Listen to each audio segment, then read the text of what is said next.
with hope that there will be a better future for that baby.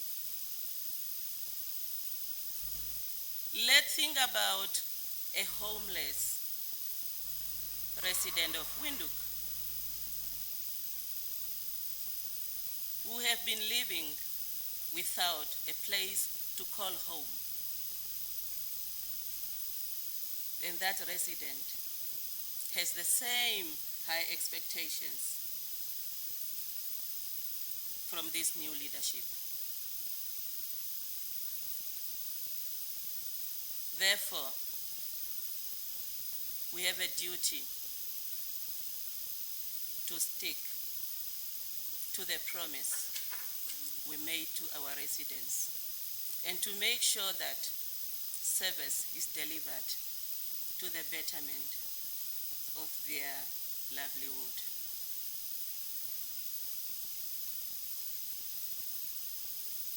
Now, to get into what brought us today here, I have to put this into perspective. From the management committee, I have to correct the information which went out there. The incorrect information which is sitting with the residents of Windhoek. The residents of Windhoek are yearning to know the truth. They are yearning to know and to hear from the management committee on what transpired.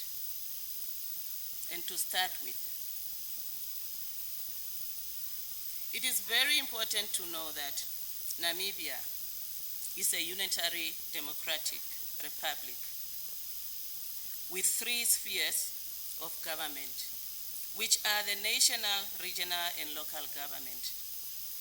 The regional and local government are enshrined in Chapter 12 of the Constitution and the main governing legislation for local authorities consists of Local Authorities Act 1992. This is to say that the local authority environment is highly regulated.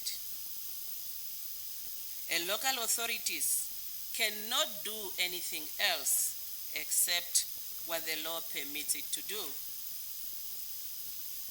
Members of council are bound by their oath under Section 10 of the Local Authority Act 23 of 1992, which states that I, as an individual councillor, do hereby swear and solemnly and sincerely promise to be faithful to the Republic of Namibia, to uphold and defend the Namibian Constitution and the laws of the Republic of Namibia, and to perform my duties as a member of the Local Authority Council. In this case, City of Windhoek, diligently, honestly, fairly, and to the best of my ability. So help me God. As a public body, the Municipal Council of Windhoek is required to uphold the rule of law and adhere to the prescript of the law. Surely, this oath must be binding to members of council, and it should be the guiding principle when we execute our duties as councillors. Our time will come and pass as councillors, but the archives will remain to serve as testimony to our history, just like our predecessors. And this will be the legacy that we councillors are going to leave behind. We shall be bound by the values as set by the prescript of our founding laws. We have no intention of leaving our residents with dilapidated infrastructure, unaffordable services and permanent staff due to corrupt and unlawful decisions. We as councillors will subscribe to fairness, opportunities for all, and the rule of law when serving our residents. We will refuse to succumb to undue self-serving interest of a few for as long as we serve. That is how we as councillors are required to serve. That bar cannot be lowered. Now, going to the business of the day, what brought us here? The recruitment process of the Chief Executive Officer. The position of the Chief Executive Officer is critical to the success of Council. The Chief Executive Officer executes his duties subject to the control of the Local Authority Council and is responsible for carrying out the decision of the Local Authority Council and for the administration of the affairs of Local Authority Council. It is indeed a crucial position that is at the apex of every efficient functioning Local Authority Council. The position ensures the implementation of Council resolutions and service delivery to the residents of Windhoek. We would like to assure that this role is being carried out by a competent, designated staff member. The position attracts interest from the public and other stakeholders within Council. This has been demonstrated by the extensive media coverage on the status of the filling of the position of the Chief Executive Officer. Unfortunately, there has been inaccurate reporting that warrants that those facts should be put in the proper context. The purpose of this media briefing is to shed light on the status of the filling of this position and to outline the legal process involved in filling of the position of the Chief Executive Officer. It is also imperative that the residents of Windhoek and the nation at large are kept abreast of matters transpiring within Council. The Chief Executive Officer is appointed by the Municipal Council on the recommendation of Management Committee with a prior written approval of the Minister. The recruitment and selection regulation of local authorities promulgated by the Minister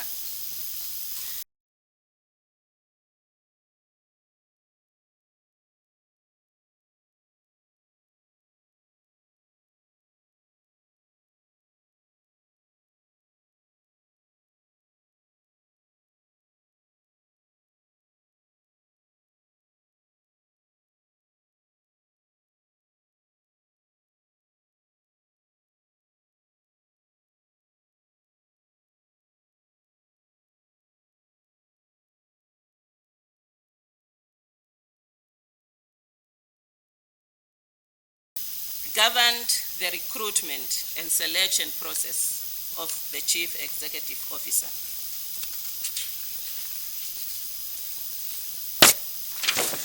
The regulation empowers the Management Committee to review the outcome of the recruitment process before making a recommendation to the Council for the appointment of the Chief Executive Officer. The recruitment process is further governed by the Act.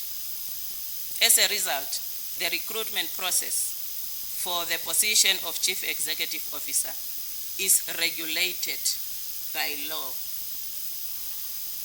In 2021, the position of the Chief Executive Officer was advertised, and it yielded great interest as stated earlier. As stated earlier, the Chief Executive Officer is appointed by Council on the recommendation of Management Committee with the prior written approval of the Minister. Simply put, it means that before a candidate can be appointed, Management Committee should make recommendation to Council.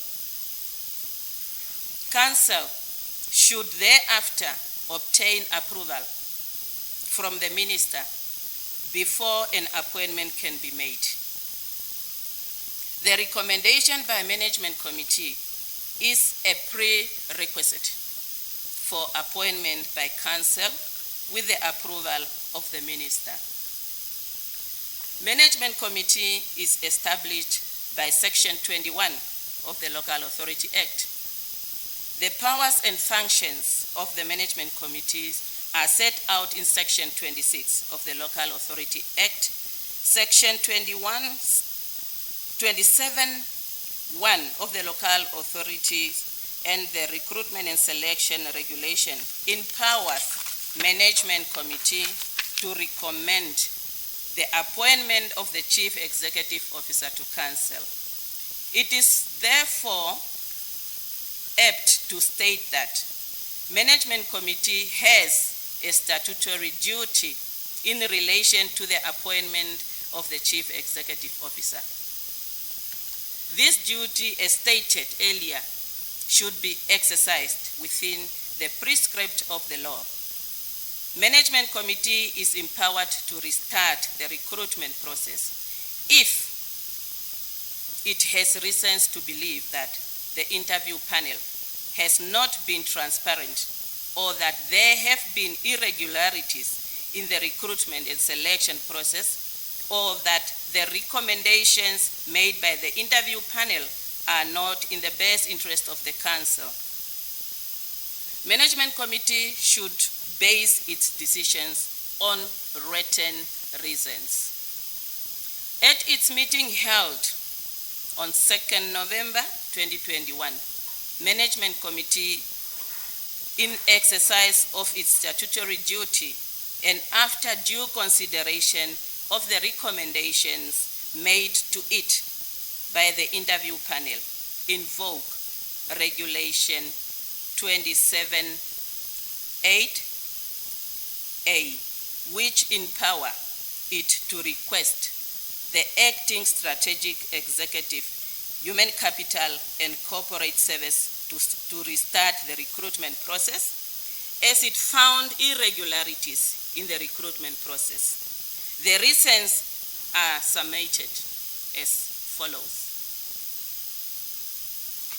Firstly, the Management Committee is not convinced that the acting Chief Executive Officer should have served in the shortlisting committee, representing as the strategic executive of the Department of Human Capital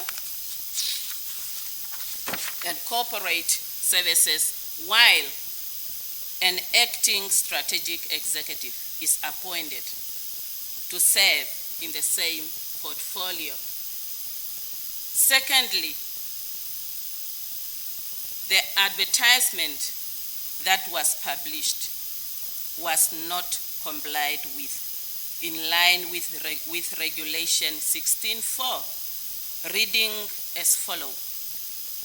The shortlisting committee must, at a meeting, shortlist the candidates using the requirements specified in the advertisement. This is to say that the requirements were tampered with. Thirdly, the candidates that applied are not tallying, since the long list of applicants provided by the Department of Human Capital and Corporate Services indicates 61 applicants, whilst 25 met the requirements, of which only 5 are shortlisted, whereas the submission under discussion indicates 68 candidates. That it be noted that there are many gray areas and mismatches, of which the Management Committee members are not comfortable with. Hence, the referral of the matter is supported. In addition, Regulation 28.3 of the Recruitment and Selection Regulation provide as follows. Before appointing a Chief Executive Officer, in terms of Section 27.1, the Local Authority Council must make a written submission to the Minister, and the submission must be accompanied, among others, A, the relevant resolution of the local authority, B, the relevant recommendation of the Management Committee in the case of the Municipal Council and Town Council. In strict adherence to the relevant and applicable law, there is no recommendation made to the Council for consideration for the reasons as explained above in the resolution of the Management Committee.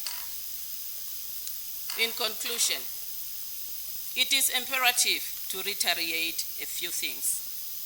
The position of Chief Executive Officer is cardinal to Council. The importance of the position is highlighted by the manner in which the appointment is made. The legal framework has created safeguards to ensure that there are relevant checks and balances. This ensures that neither Management Committee, Council, or the Minister enjoys too much power. The various functionaries ensure that the process is in accordance with the prescript of the law. Finally, it is opposite to state that Management Committee has not made a recommendation to Council for appointment. Instead, Management Committee is relying on the Recruitment and Selection Regulation, requested the relevant department to restart the recruitment process. On that basis, the decision of the Management Committee was taken with the view of protecting the interest of the Council and exercising the statutory powers and those conferred on it by the Recruitment and Selection Regulation. Thank you.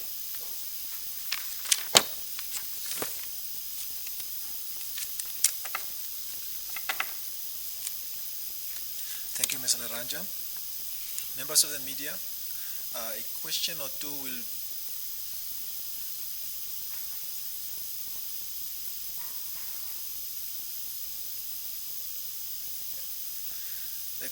will be allowed per media house, and all questions should relate to the topic at hand. So please introduce yourself, the house you represent, and pose your question. Let's start with Emil. Good morning. My name is Emil Seibeb. I'm a reporter with the NBC. I would just like to ask 2-3 questions to the MC of the Management Committee. When the MC refers to the Management Committee as decided, possibly for the lay people out there, was this a unanimous decision from the MC? If not, how many members of the MC have then decided and concurred for this process to be restarted? And secondly, as the MC has called for this press conference, where is the rest of the MC members? Are they aware of this press conference, including the councillors? Thank you so much.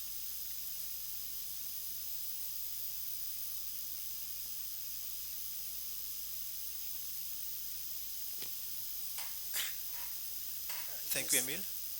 Oh, yes, good morning. My name is Edward Mumbu from the New Era. I just want to find out from the MC chair, the current MC is dominated by the IPC, and it would appear that the LPM and IPC that dominates the MC. are divided because the LPM on the other side is saying the appointment of, or the recruitment of the CEO must go ahead because the process is above board. What is your take on this? Are you guys divided, and what is the current coalition perhaps collapsing? We saw earlier today the mayor stormed out of the chambers saying she is not party to this and she will not attend this meeting. Just take us through that process. Thank you. You are in charge, but we don't understand what's happening. Yeah.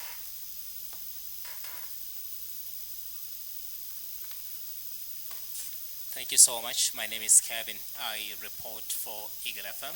I write for the Villager newspaper. There is a strong allegation that's coming from Ms. Larandja, pretty sure.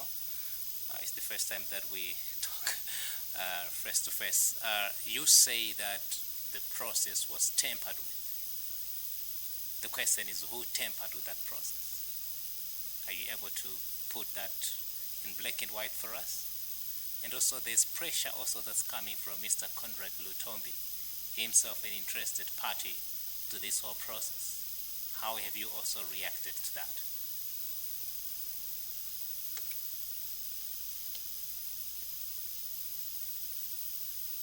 Any other media house? Ogon? You good? So let's give it over to the MC Chair, with the first question being from Emil. MC decided it was a unanimous decision. How many members voted, or how many members were in agreement on this?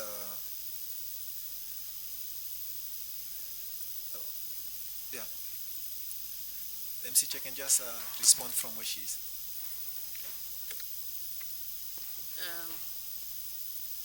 Thank you, Mr. Emil Seibeb. In line with the Local Authority Act, the decision of a majority becomes the decision of the Management Committee. So this decision was taken by the Management Committee members, and it became the decision of the Management Committee.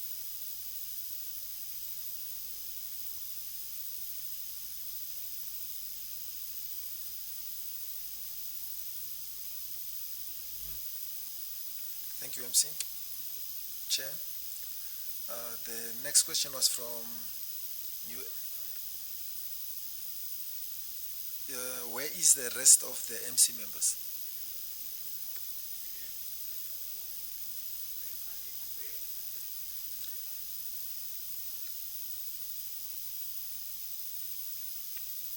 Thank you. I addressed a memo inviting all MC members to attend the press conference. However, as we are aware that some of the MC members are working councillors, that's why I might say that that's maybe why they didn't make it. And others, I really have no idea where they are. What is important is to send the message to the public.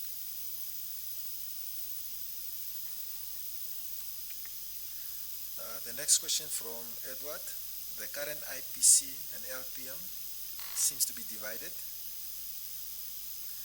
LPM say the process must go on while it's contrary to IPC.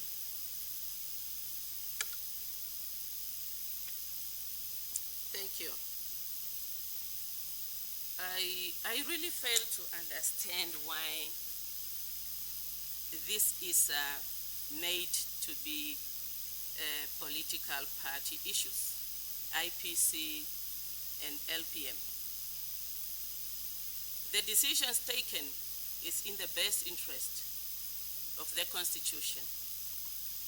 It has nothing to do with a party. It's neither a party directive. And also, when the decision was taken, LPM was not part of the management committee. They have a reason not to agree with the management committee decision, in that LPM only joined the management committee this year. They were not part of the discussion, they were not part of the decision.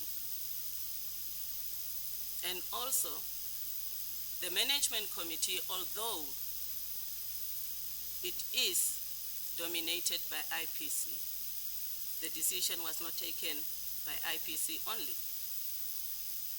The good thing is, everything is on record.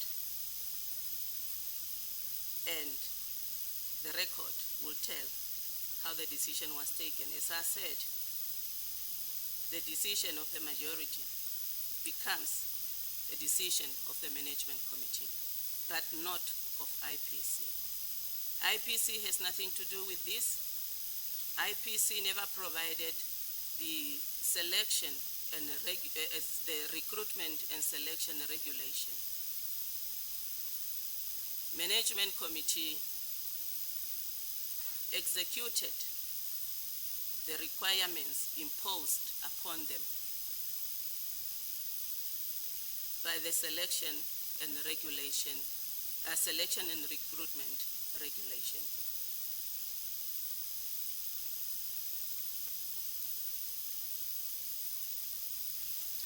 And the final question came from Kevin, villager.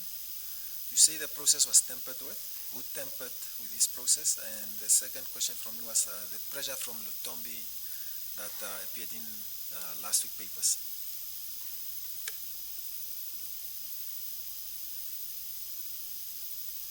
Sorry, Kelvin, I believe I did not refer to the process. I referred to the short listing criteria, or not criteria, but the requirements in the advertisement. As they went outside there during the short listing and what was presented to us, there were additional criteria. And that is to say, they were tampered with because there were additional requirements added to the requirements.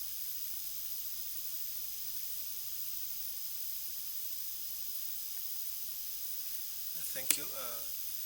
All in order? Okay, she'll come to that. Sorry.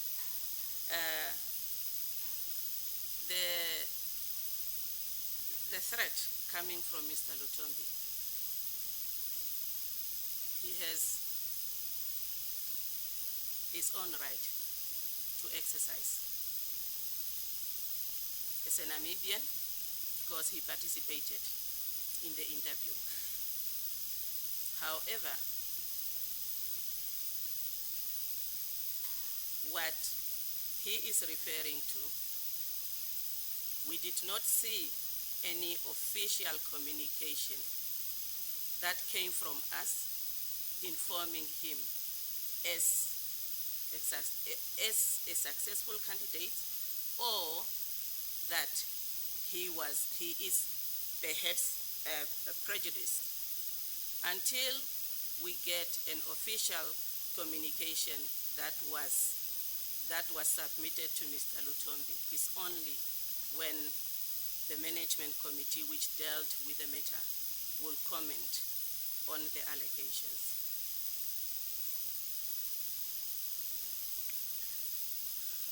I can allow one last question, and then we call it a day. Okhone? I'm Okhone from the Namibian Sun.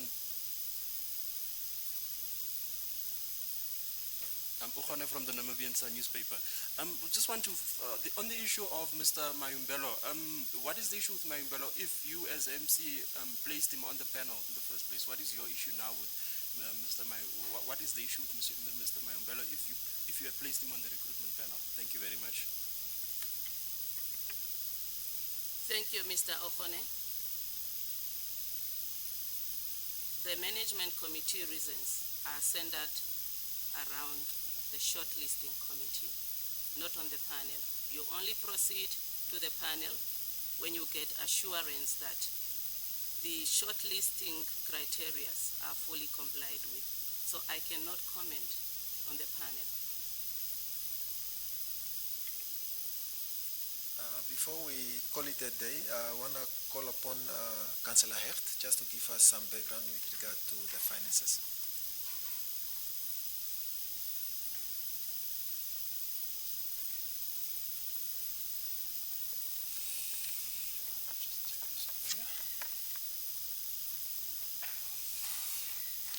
Good morning. Good morning, Mr. Acting CEO, Mrs. Madam Chair, Management Committee members, media, press, and residents, and obviously Windhoek City employees. We thought it's also appropriate to give some feedback and maybe to lay the cards open as to what is the real financial status presently at City of Windhoek. You know, there have been negative audit reports over the past 4 or 5 years. And then there are press conferences and everybody jumps up and then we carry on again. And so we thought it's opportune. You know, we came into council, or I personally came into the management committee at the end of last year. And we've now been through the budget process for 2022 and 23. And we used that opportunity to also take a deep look into the finances and to really do some digging and to really see what is really the strength, the financial strength of City of Windhoek. And I'm going to be very open. I think it's time that the cards are put on the table. The news is not going to be a good news. But I think it's time that it gets disclosed and that, you know, the residents know what is going on and how precarious and sensitive the current financial status quo of City of Windhoek is. I mean, if you look at the past 9 years, then City of Windhoek has incurred cumulative losses to the value of 2.8 billion Namibian dollars. 2.8 billion, which is 2,800 million. If you, and we obviously are always lagging behind. So the last official financial statements which were publicized and discussed and had been audited was for the year 30th of June 2020. I, however, obtained a copy last week of the draft financials of the following year, which is June 2021. And, you know, I've got very bad news in that I have to report that City of Windhoek incurred another loss of $480 million for the previous financial year ending June 2021. So this brings the cumulative loss to 3.2 billion. So City of Windhoek has incurred over the past 10 years a loss of 3.2 billion.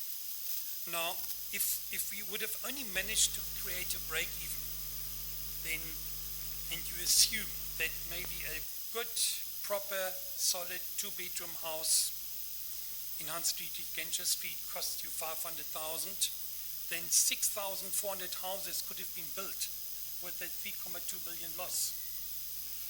If you maybe assume that 1 kilometer of tar road costs you 1 million, then 3,200 kilometers of tar road could have been created, could have been tarred in City of Windhoek, and then in our southwestern suburbs, where we still got gravel road of very poor quality and dust and everything associated with it. You know, we could have uplifted these southwestern suburbs to a great extent. If you take, for example, that a floodlight maybe costs 100,000 dollars, we could have built 32,000 floodlights. So I just want to put it into context. Now, you know, very little companies or commercial enterprises can absorb such a loss over such an extended period of time.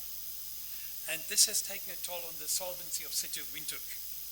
And if you look at the last official audit report, which is the one of June 2020, then the Auditor General stated very clearly that there is a material uncertainty on the commercial insolvency of City of Windhoek in the foreseeable future. As at 30th of June 2020, City of Windhoek's current liabilities of 2.3 billion were exceeding its current assets of 1.64 billion by 1.2 billion. Now, if I take now the draft financials which are received, then again I must say we have a shortage of 1.1 billion. So the situation, the solvency of Windhoek is catastrophic. It is of alarming proportions. One of the solutions last year considered when the financial results were released was to consider that City of Windhoek exchanges some virgin land, some undeveloped land with government and gets paid for it. Now I've inquired, apparently negotiations have started, but I don't know whether we'll ever come to a fruitful conclusion. And if so, it would be actually very bad, because we as City of Windhoek, we would be then sacrificing our golden egg. You know, we would be selling one of our biggest assets, which is undeveloped land, virgin land, in exchange for rescuing our solvency. We have instructed the property department to present us a comprehensive overview of all virgin land which belongs to City of Windhoek, to know exactly how much unsold land there is still currently, how much still belongs to City of Windhoek, especially after the extension of the boundaries was introduced. I must say, you know, investment property, which is this virgin land I refer to, is only reflected as 5 million in our balance sheet. So it could have, with today's market prices and the potential to be developed, it could have obviously it could have a completely different figure. But I think it's just important. So the history of losses and the solvency issue has got worse. If I look at the cash flow statement of the draft financials of 2021, then our financial resources have gone down with 195 million.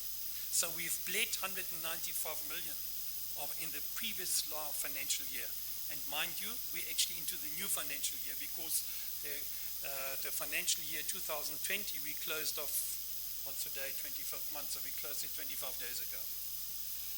This obviously puts tremendous pressure on our current cash flow. City of Windhoek presently uses a 200 million overdraft facility to survive on its day-to-day operations. Last week again, I found we were very close to our 200 million limit. This 200 million overdraft facility is presently City of Windhoek's absolute lifeline. Okay? We've got, City of Windhoek has got monthly cash inflows which varies from 350 to 450 million. And we've got three biggest costs and creditors which we pay every month, which is NAM Water, NAM Power, and salaries of approximately 50, 130, 135 million. That makes up about 200 million. So what I'm saying is we've got between 350 and 450 million of cash inflow, but we've got fixed costs every month of 300 million, which is paying NAM Water, NAM Power, and our own salaries. So you can see for yourself, that leaves very, very little room for maneuvering. You know, we've got cash net inflow then still of 100 to 150 million, with which you have to finance all the operating expenditure, not to mention any bigger capital projects. City of Windhoek has been stuck in this cash flow dilemma for the past 5-6 years, and no remedy has been found, unfortunately, over the past few years to fix this. Another huge problem is our outstanding debtors, our accounts receivable.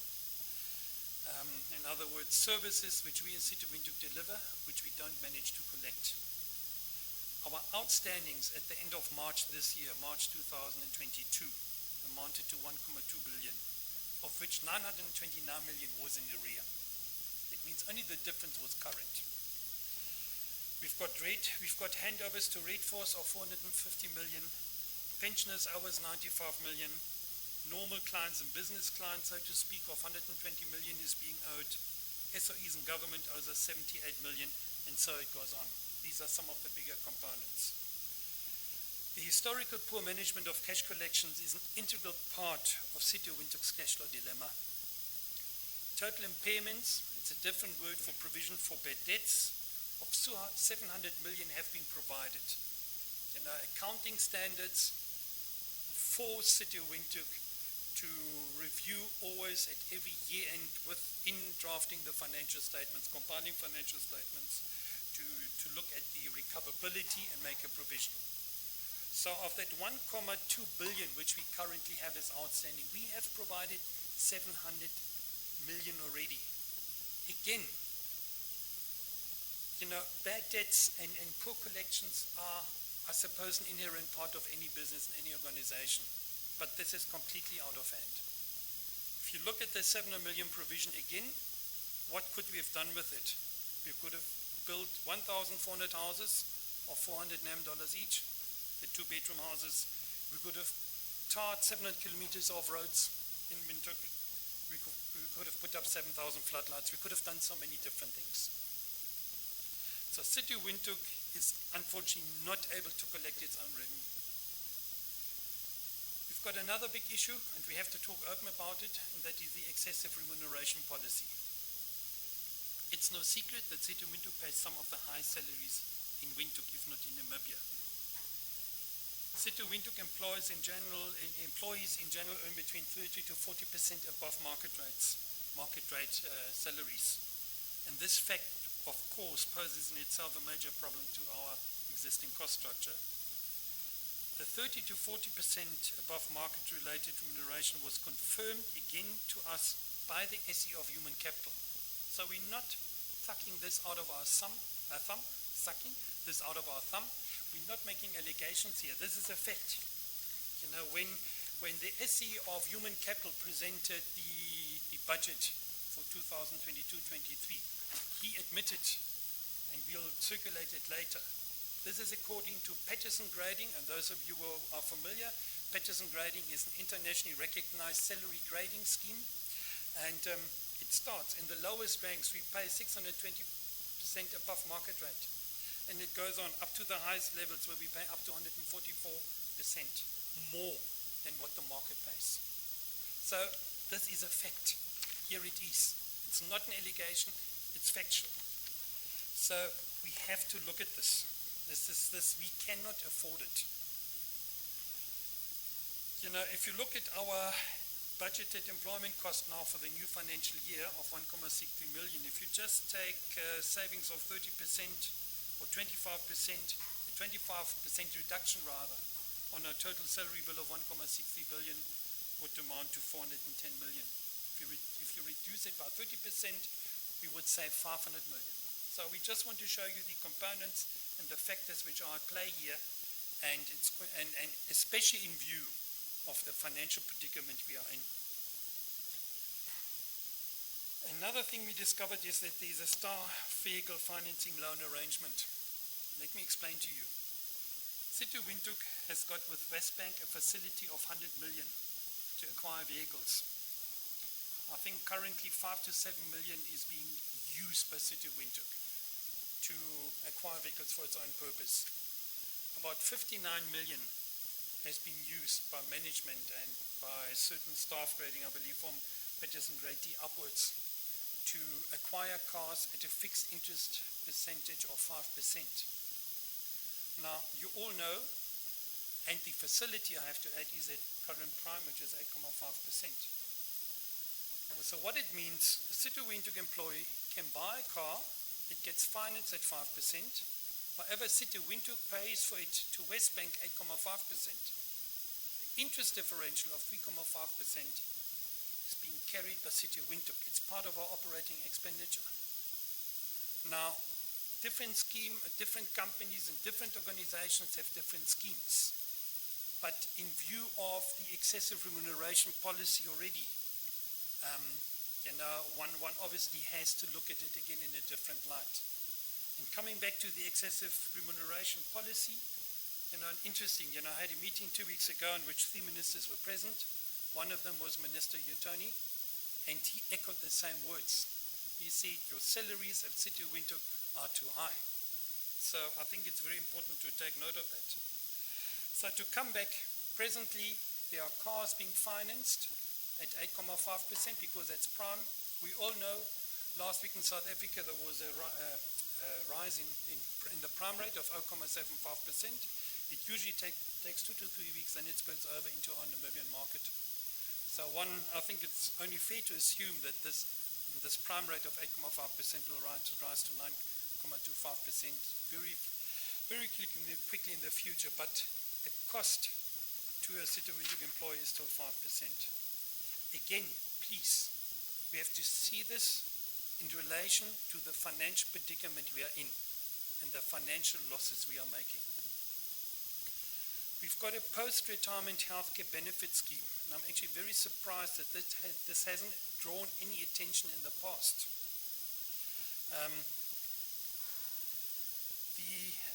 The post-retirement healthcare benefits scheme basically means that once you retire as a City of Windhoek employee, you've got an option to stay on the medical aid scheme. And this at a certain cost of City of Windhoek.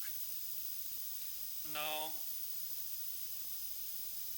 it doesn't stop there, because upon a member's death in service or death in retirement, the surviving dependent may continue membership of the medical aid scheme. If you look at our official statements, the last ones which were audited and which are on the website of the Auditor General, which are the financials of June 2020, a provision of 630 million had been created.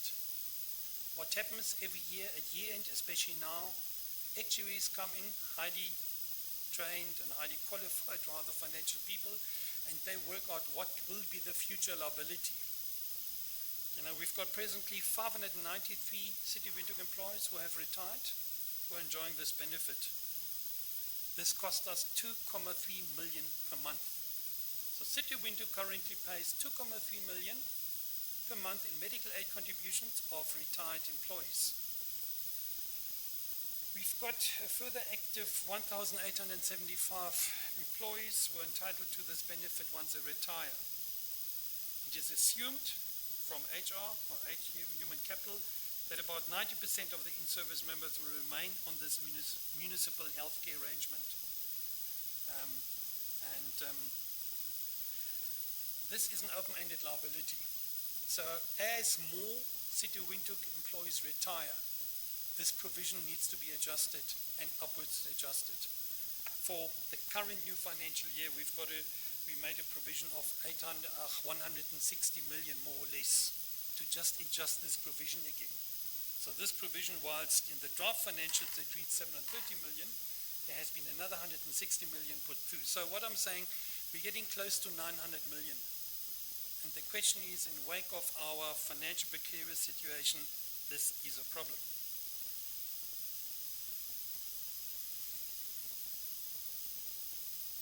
City Police. City Police employees also earn approximately twice as much as any NAMPOL staff member earns on any identical rank. City of Windhoek has presently 414 active staff members, and the Chief of City of Windhoek Police claims that there are further 193 vacancies presently for further effectiveness. In other words, he would like to employ another 193 employees. Salaries budgeted for this new financial year, 2022-23, for City Police are 230 million, and that's about 90% of its entire cost structure. City Police collects about 90 million of income, which is mainly traffic fines, and there's a 8.5 million contribution from the RFA. Fact is again that with all commendable actions by City Police, and I've myself caught them a couple of times when there was noise pollution in particular neighborhoods, and their reaction time was fantastic, and the turnaround time, that City of Windhoek Police, together with NAMPOL, that we do have a duplication of services. And it needs to be reviewed according to us. We need to have a look at it, because we cannot afford a City of Windhoek police force of 230 million in our current financial predicament that we are in. It's simply, unfortunately, not affordable.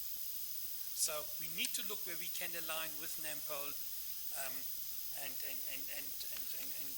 do those corrections or whatever. Just another thing which came out in the budget presentations without us digging really deep was our bus services. We are making a 70 million loss in our bus services division. We've got an existing pool of 50 drivers. they all earned around about 50,000 NAM dollars per month, 600,000 NAM dollars per year. Only a certain amount of these 50 bus drivers are constantly in use, are constantly working. About 20 of these 50 are, what I understand, are sort of on alert, on standby. Again, we have to address it. We cannot afford this issue. It's simply not affordable.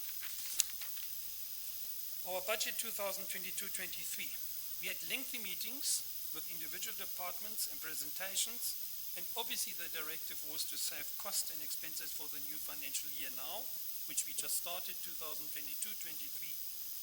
Expenses were cut to the bone, according to our opinion, to such an extent that we believe certain service deliveries are under real threat. The latest 2022-23 budget figure we then received was a surplus of 297 million, and we thought that's good, that's at least a good start, we may be on the right track, and it gives us enough, it gives us this current new financial year to review and to look at certain things without any haste, and maybe make proper and rational recommendations and decisions. However, when the final budget then was presented, it turned out to show a loss of 369 million. What has happened is that officials only showed us the non-cash expenditure, which is what apparently needs to be reported to the Ministry of Urban and Rural Development. However, fact is that non-cash items were not included. Non-cash items of depreciation of 554 million and a non-cash item of this particular deferred benefit which we have in terms of post-medical retirement benefits, 160 million. So again, we actually ended up with a deficit for 369 million. I believe the budget has not been approved by the Minister yet.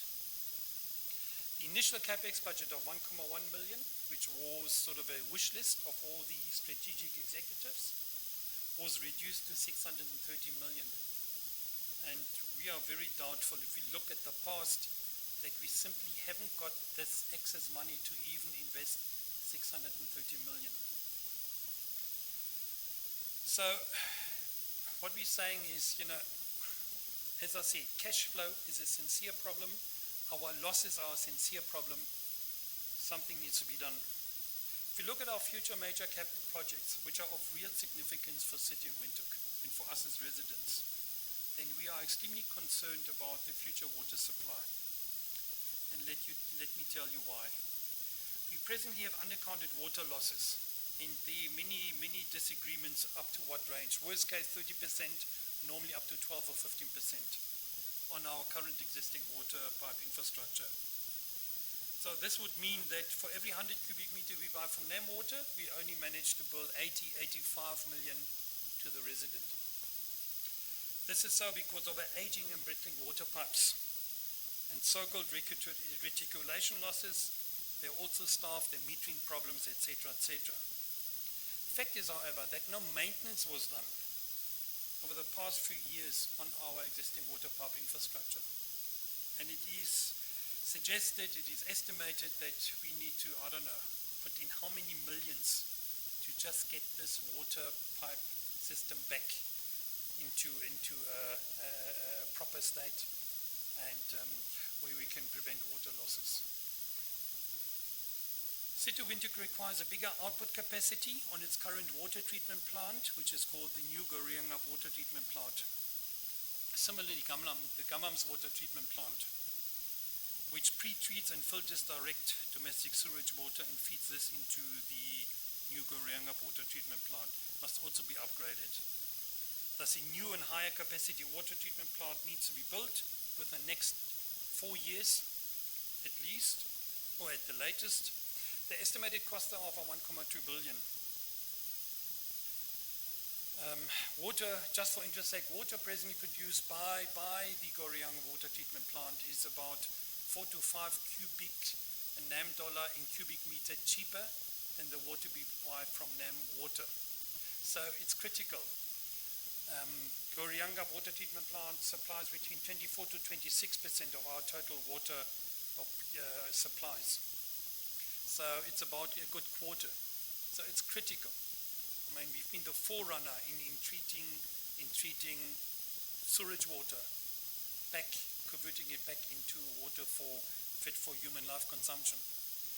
And with droughts and whatever we had in the past, we need to build this plant in order to avoid the potential catastrophe of not having sufficient water with one or two seasons where we have no rain and a drought. Koffieberg landfill site reaches the end of its lifespan in 2 years. It's another huge point of concern. The estimated cost to build a new substitute landfill of the size of Koffieberg are currently 230 million. So be assured those costs will obviously still rise once we really start tackling this project. Koffieberg landfill site was served to us last week as part of an integrated waste management plan for the following 5 years up to 2027. Total cost, including our Koffieberg, were 303 million. No idea was given as to how this will be financed.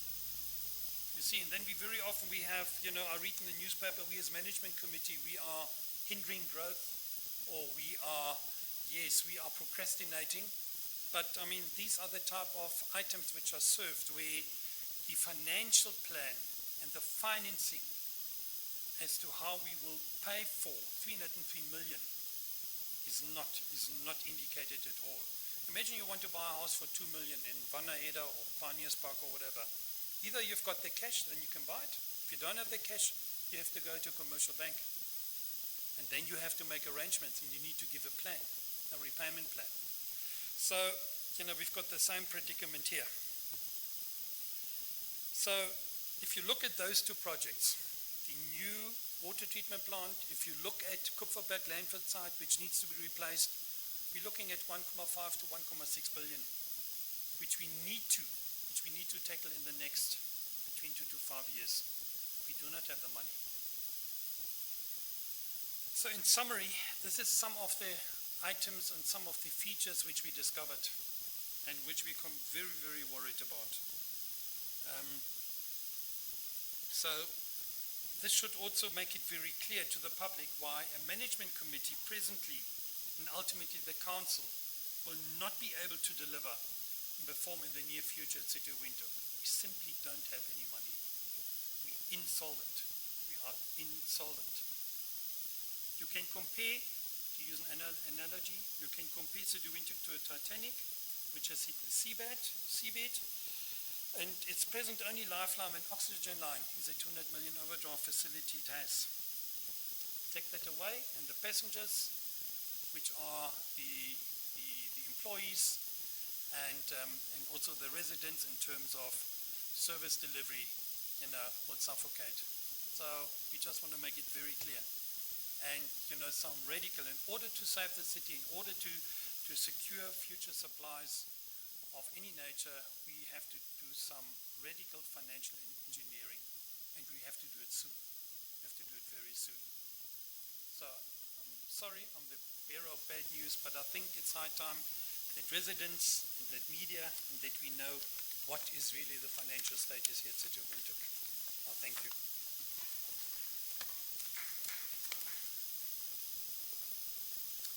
Thank you, Councillor Hecht. That was a mouthful. I know it's bad news, but we had to face reality. I'm going to allow each media house once again to pose a question, and then Councillor Hecht can respond to those questions asked. Anyone?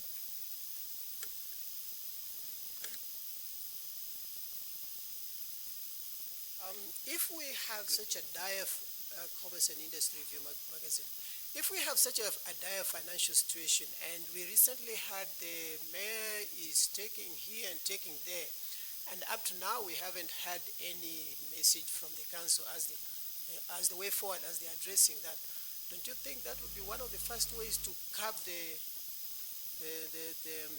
the financial flows or the mismanagement of the finances at the council. Thank you.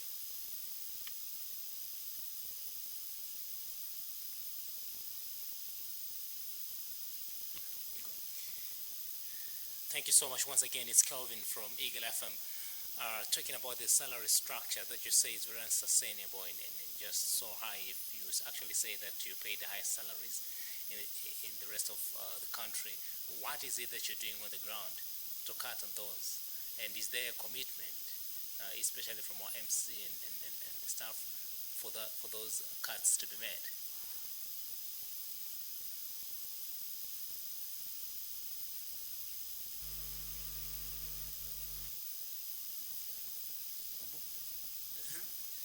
Yeah, it's Edward again from New Era. Well, my question ties in with the question of the mayor having enjoyed two benefits as far as transport is concerned. We've seen the management committee has actually endorsed this practice. Why is that the case when it's in conflict with your current policy, which states that the mayor can only enjoy one benefit? So on one hand, you are telling us that you are cutting costs, and then on the other hand, you are just doing the opposite. Maybe can you take us into confidence why that is the case? Yeah, the other question is on the vote of no confidence that was invoked in the current management committee. What is the way forward? You have these radical moves that you are proposing, which any reasonable person would agree to in terms of when your finances are not in check, you must do something about it. But you have the future as MC. Maybe talk to us about that.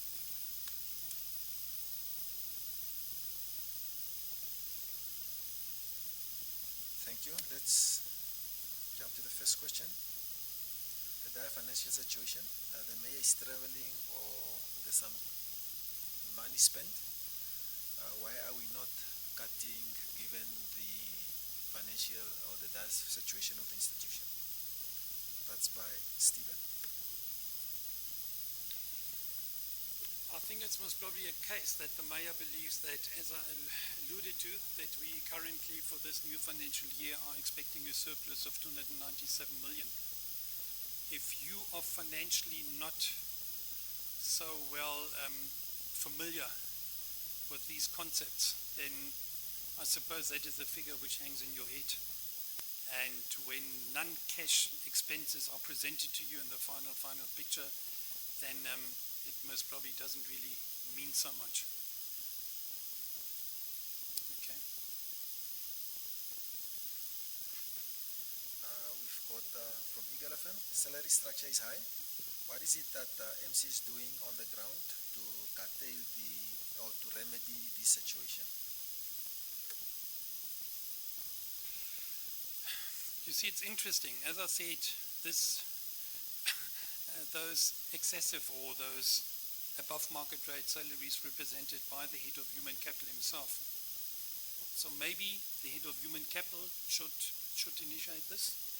But after all, there is an acting CEO who is running City of Windhoek. And at the end of the day, that action has to come from him. It's also only something which we really became aware of now, I must admit, with all the budget presentations. So it's something which we only really were made aware of and confirmed now in the month of May. Okay. Yeah.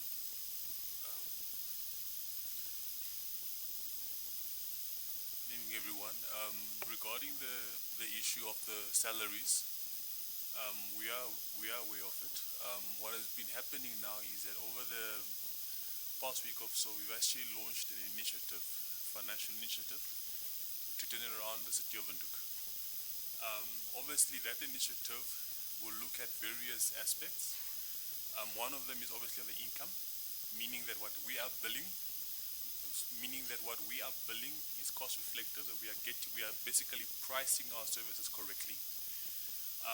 As we have seen so far, like the Honourable Member Hecht has mentioned, over the past few years, the financials have been quite constrained. But looking at the 2021-2022, there is a slight improvement. However, like the honorable member mentioned, was that the biggest challenge is obviously on the debt collection, revenue collection. So council has put in place quite a number of measures, like you mentioned, Red Force, using prepaid water meters, prepaid meters. So there are efforts to try to improve that. But however, as management, we've actually gotten together last week to brainstorm and workshop the financial recovery plan. And one of the things we are going to be focused on the issue of the salary growth. Obviously, you can't necessarily cut people's salaries. That's obviously against good labor practices. But we are trying to brainstorm ways in terms of how to curtail those salary increases of salaries. Obviously, by doing that, the intention is to preserve jobs, because I mean, obviously people need to have jobs. You don't want people to lose jobs. Also to keep stability of the City of Windhoek. But we are working on a plan to try to curtail that.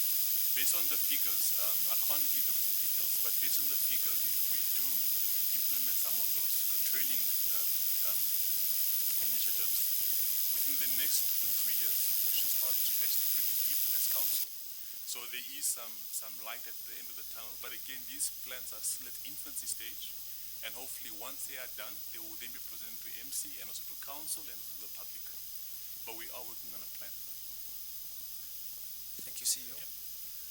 From Edward, New Era, the mayor enjoys two benefits at a cost.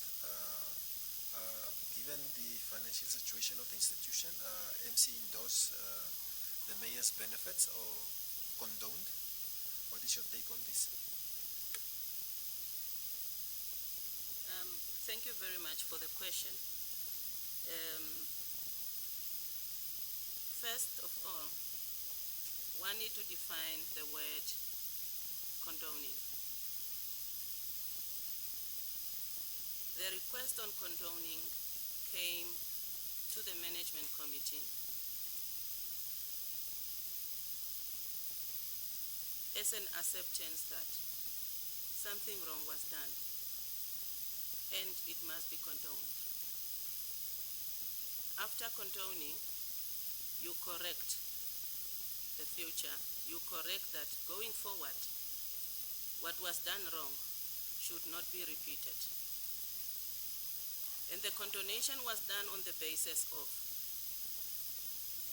the information brought to management committee, as well as the discussion or the correspondences that were shared between the mayor and the strategic executive HR as well as the CEO. However, this does not mean that what was done wrong is erased. But it's just to say that yes, based on the information provided, the management committee will condone, but not to say that it erased what was done wrong.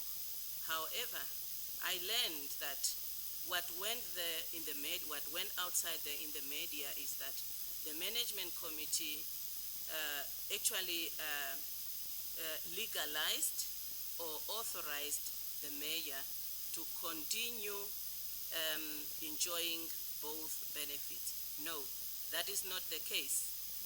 After condonation, it was that going forward, the mayor should comply with the requirement in the policy up until the policy is reviewed, or up until the ubiquity which is in the policy is looked into. As we are sitting now, the item is being prepared where this policy is going to be looked into, and should there be any ubiquity, it will be corrected. And I'm repeating myself that should there be any ubiquity, it will be corrected.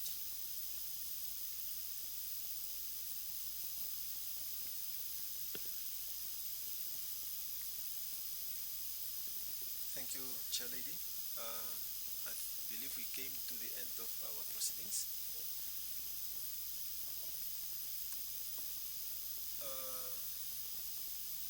Member, we actually asked for relevant questions to the topics at hand, so let's defer that for now. Thank you. Colleagues, thank you for coming, for making time. Should have a pleasant day.